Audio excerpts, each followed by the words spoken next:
Good Sunday morning to you. Welcome to Invest Northwest. I'm Sean Owsley. Well, this morning we are talking transportation and specifically a moving forward plan that you will be voting on. Here to join me this morning to talk about it in detail, Chris Cargill with the Washington Policy Center. Thanks for being with us. My pleasure, Sean. Thank you. Chris, let's walk through this. On January 4th, I had Susan Meyer from STA on talking about the program. There are different approaches to the program, but overall, give us a big picture of the 10-year plan. Right, so it's a $300 million proposal over a 10-year period, and voters are being asked to increase STA's sales tax authority from 0.6 to 0.9%. And that means that they will be increasing the sales tax in most of Spokane County from 8.7 to 9%, which would make it one of the higher sales taxes in the entire state of Washington. Part of that money would be used for what's called an electric trolley downtown. It's a 6-mile long stretch that would go from Browne's Addition through downtown, all the way through the University District, Gonzaga, and then over to SCC on Mission Avenue. The cost of this thing is $72 million to build this thing. So when you do the math, obviously it's about $12 million a mile to build this electric trolley system downtown. We're not taking a position on the overall ballot measure, which includes a lot more than this electric trolley proposal, but STA has said that this is the centerpiece of their plan. So we really thought it was important for us to take a close look at the trolley idea, and we're going to be releasing a study here momentarily on the proposal specifically related to the electric trolley. We have some video of some of the different transportation things that are being considered and looked at. Let's play a portion of my interview with Susan Meyer of STA from our January 4th interview talking about the funding.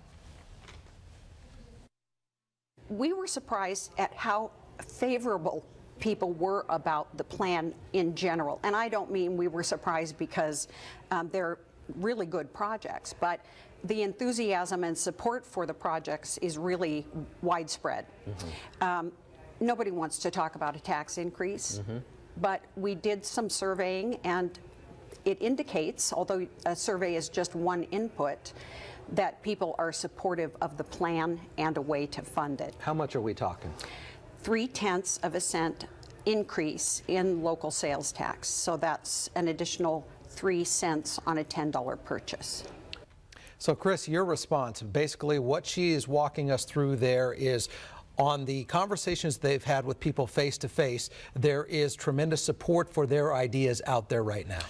Well, there certainly is a lot of support for the idea of adding more transportation choices. I understand that. And there's support for adding more routes and more buses. I think the question is there really a need?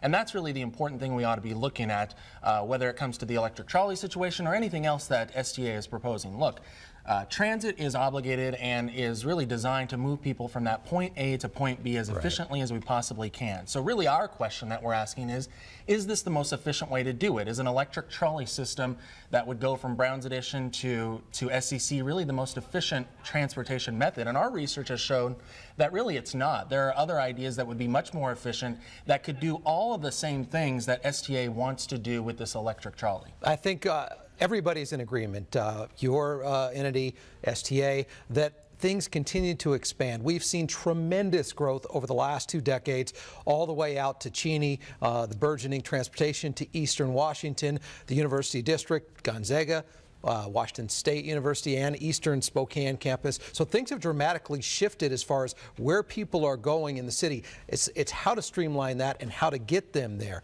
If you can, what is the best way to do that? So there are a couple options that we could look at, and there are options that STA looked at. I was on the Central City Sounding Board when this originally came up back in 2010, and we looked at a bunch of different options. We looked at this electric trolley idea. We looked at the bus rapid transit idea, and bus rapid transit we can talk a little more about in the program today. We looked at the enhanced bus system. We looked at simply adding more buses in downtown.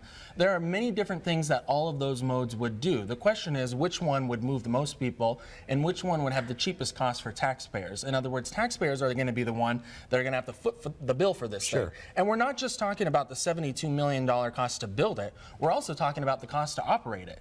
So the operational costs are about $4.1 million a year to build or to operate this thing. That doesn't include the cost, obviously, to build it. So taxpayers are going to be stuck with that bill each and every year in order to operate this electric trolley in downtown. Now, I'm going to play another portion of my interview with Susan Meyer from STA, where she talks about they looked at at the trolley system, and and in her words, as you will see, simply too expensive. They're looking at more of an enhanced bus. Let's play a portion of that interview. We looked at a streetcar with rail in the ground and overhead wires. Very expensive, way out of reach for Spokane. And so what we chose, through lots of community input, was a bus that looks like a train, that provides really frequent service, boarding all doors when they open. You don't have to stop at the fare box. Street and streetscape improvements. So it goes from Browne's Addition through downtown into the University District, up into Gonzaga's campus, and they're very excited. Dr. McCullough said, could you build this sooner rather than later? Because I have a whole cohort of students, 4 years, that are not going to see this if you don't hurry it up. And then east to SEC, a total of about 6 miles. So as she mentioned there, Chris, and I want to get your direct response to that, the trolley system, in their research, the things that they've looked at specifically, cost is way out of reach to fund that. She says a more enhanced bus similar to a train is a more effective route to do that. Well, there are a couple of different directions we could go with. First of all, the proposal that STA is putting forward, they're calling the modern electric trolley. Now, it doesn't run on tracks, but it's an electric trolley system that would run from that SEC to Browne's Addition. Right. The cost of that, of course, is $72 million, and most of the reason for that cost is because of the cost to buy the buses or buy the trolleys, and the fact that the system will be electrified. So there are enormous cost differences between an enhanced bus or a BRT type system, a bus rapid transit type system, and this electric trolley that STA is proposing. I want people to be aware that we already have bus rapid transit systems in 2 Northwest cities, in Eugene and in Everett. Those systems are very cost effective. The Everett system is a 16-mile long stretch. It's called the Swift Bus Rapid Transit. It costs about $30 million to build. The Eugene system is called MX, and it is about a 4-mile stretch that cost about $25 million to build. What STA is proposing is a 6-mile stretch that costs about $72 million to build. So obviously there are differences between a bus rapid transit system in Everett and Eugene and what STA is proposing. Now, why is the Everett and Eugene systems working so well for those communities? And part of the reason is because they have signal priority, they have dedicated lanes, and they have a few of the other things that the electric trolley proposal that STA is putting forward does not have.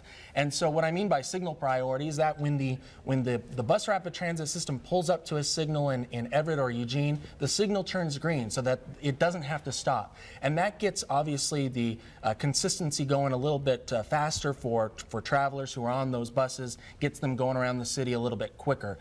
You also have dedicated lanes in those 2 cities where the buses travel in those dedicated lanes. No one else can do that. No one else can pull their car into those lanes. And doing that also gets buses moving quicker and gets that, you know, every 10 minutes a bus will be there. Those are the type of things we should be looking at for Spokane. You can do almost the same exact things that STA wants to do with the electric trolley, that is, having off-boarding ticket kiosks, those type of things, with a bus rapid transit system that is in place in cities like Eugene and Everett. Either way it goes, obviously everybody's in agreement. There needs to be improvement and enhancement to the transportation system here in our region. Just because of the growth we've seen and all of the things that we've outlined here this morning, it's a matter of how to do that the most effective way. Sure, and I think if you look at the routes along the Central City line that's being proposed, right now they're getting about 1,600 boardings a day on those routes. And so if you do the math all year long, you're looking at somewhere in the neighborhood of 500 to 550,000. STA says that there will be about 880,000 trips per year on the Central City line, or the electric trolley. Now, if you do the math in terms of the operating costs, the $4.1 million a year, and divide it by those trips, you're looking at an operational cost of $4.73 per trip.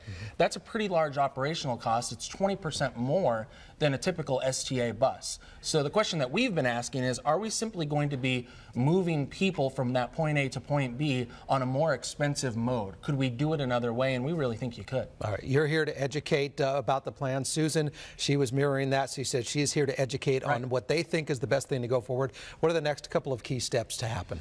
Sure. Well, I think just people need to be aware. Obviously, the vote is coming up in April, and they're going to be voting on an overall measure that has to do with much more than the electric trolley, but the electric trolley is the centerpiece. And look, you're going to be hearing a lot about this possibility that the electric trolley could result in some sort of economic development. That's something that is said over and over and over again, and unfortunately, the research that we've done just doesn't bear that out. If you look at other cities that have built these type of systems, they've had to offer billions of dollars worth of subsidies in order to convince economic development to locate along the line. So not only are taxpayers in charge of paying for the $72 million to build it, then they have to pay for the $4.1 million a year to operate it, and whatever subsidies that may be required in order to convince economic development. So people ought to be aware of those three things. We're going to be holding an event at the Davenport Hotel on March 31st where people can come and learn more about this proposal and find out exactly what's inside of it. We're calling it the cost, the case, and the concern for building the electric trolley, and we're going to bring in Randall O'Toole of the Cato Institute to talk about these streetcar style systems and really give people the opportunity to find out a little bit more. And people can register for that on WashingtonPolicy.org. All right, and I think we have to leave it there, but the good news is, the bottom line is, everybody that's watching and listening to our interview needs to be fully educated before they cast a vote on it, whether it's what you're looking at, what you think is the most effective, Washington Policy Center or STA. We'll have links to both your website and STA's website, and people can read about it and then decide for themselves. Absolutely. All right, Chris, thanks for being here on Invest Northwest. My Appreciate your time. My pleasure. We're taking a break. You're watching Invest Northwest. We're back in a minute.